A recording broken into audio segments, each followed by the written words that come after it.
Up front. CJ Holmes, San Francisco Chronicle. Steve, what separates this championship from the others you've won with this franchise? I'll answer that in a second, but first I want to say congrats to the Celtics on a great series. They were incredible.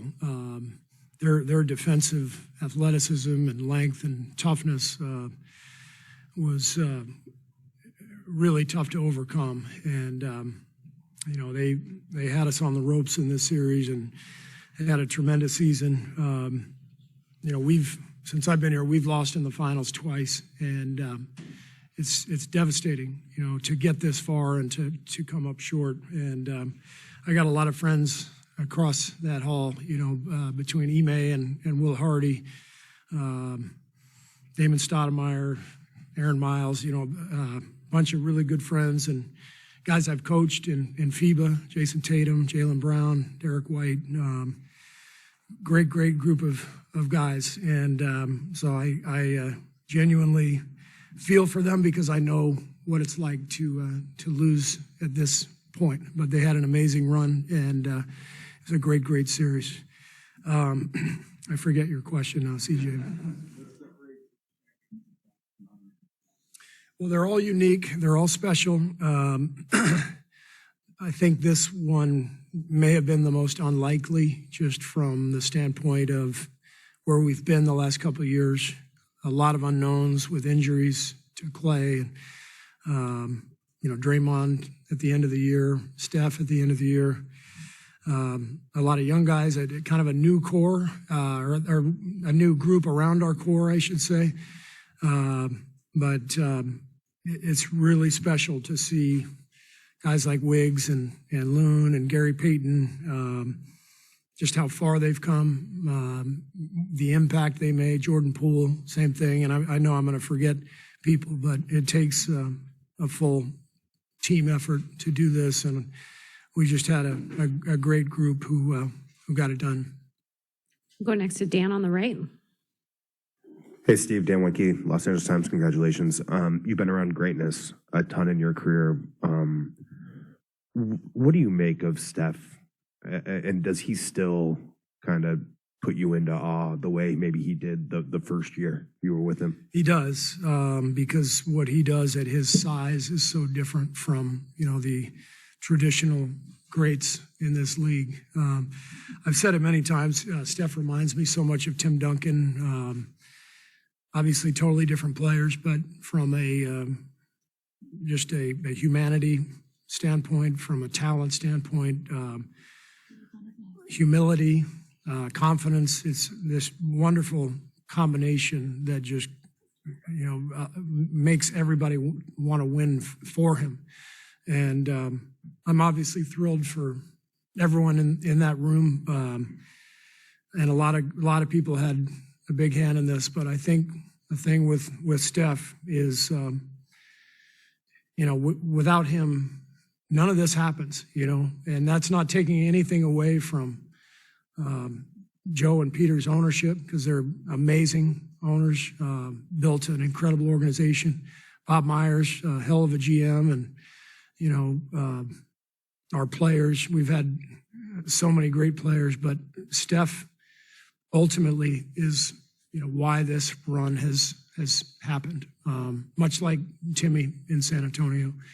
And so I'm happy for everybody, but I'm thrilled for Steph. To me, this is his crowning achievement in what's already been an incredible career. Howard on the left. Howard Beck from Sports Illustrated. Congrats, Steve. On the broadcast, Jeff Van Gundy said this, and I think he meant this as a compliment, but this was the least talented group that you guys have won a championship with. And again, I think he meant that as partially a compliment to you and your staff. It was different for that reason. How do you think you guys managed to reach this height again with, if you agree with that premise, a less talented group, and as you said, against obviously a very tough defense in Boston, kind of what shone through with all that?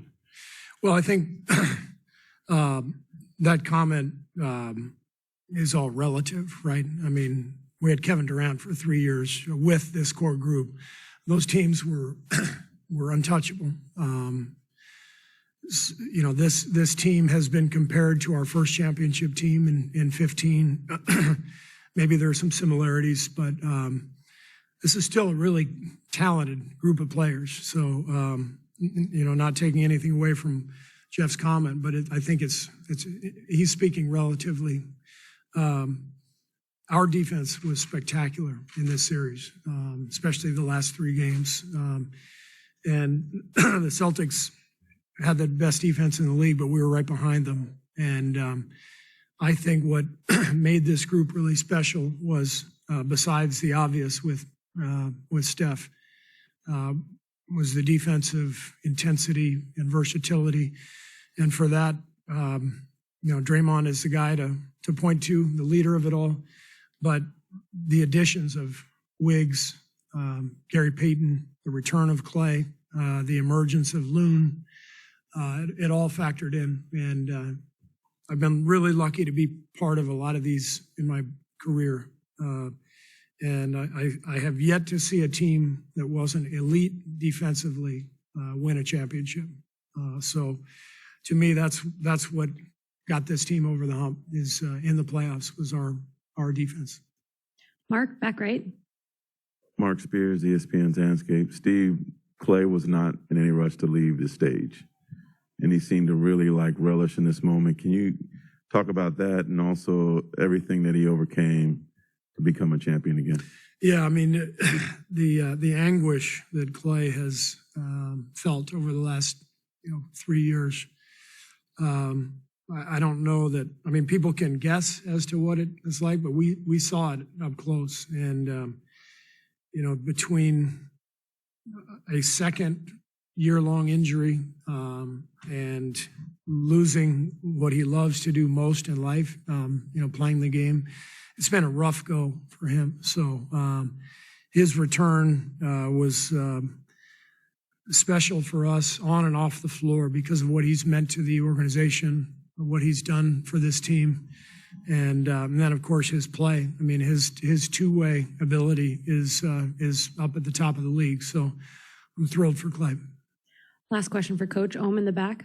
Hey, Steve, Ohm Young with ESPN. You talked about this being the crowning achievement for Steph. Having been around Jordan and Duncan, what does a Finals MVP do for a player of that caliber, a superstar? And was that maybe the only thing he was missing? No, he's missing an Olympic gold medal, and I think he really has to focus on being on the 24 Olympic team. I think that's the last thing for his career. Sorry, I couldn't resist. Honestly, that the whole Finals MVP thing, it's like, I mean, are we really, I guess his career has been so impeccable that that's the only thing we could actually find. So it's great to check that box for him. But it's been really hard for me to think that that's actually been held against him. Anyway, here he comes. So talk to him. Thanks. Thanks.